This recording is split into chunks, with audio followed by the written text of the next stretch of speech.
Kisah seorang guru geografi di SMA Negeri 2 Kota Tangerang Selatan bernama Ardian Febriansyah Putra viral di media sosial.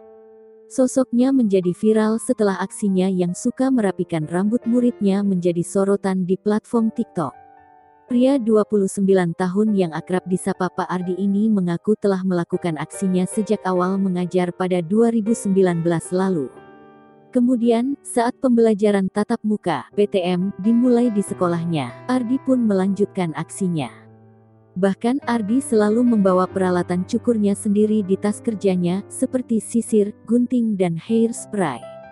Kendati demikian, Ardi mengaku bukan seorang hair stylist. Namun sejak dulu ia hanya suka memperhatikan model rambut terbaru untuk diterapkan kepada dirinya sendiri. Ardi pun mengaku tidak menyangka video saat ia merapikan rambut muridnya bisa menjadi viral di media sosial. Kini, setelah video tersebut menjadi viral, Ardi berharap aksinya bisa menginspirasi guru-guru lain saat menertibkan peraturan di sekolah.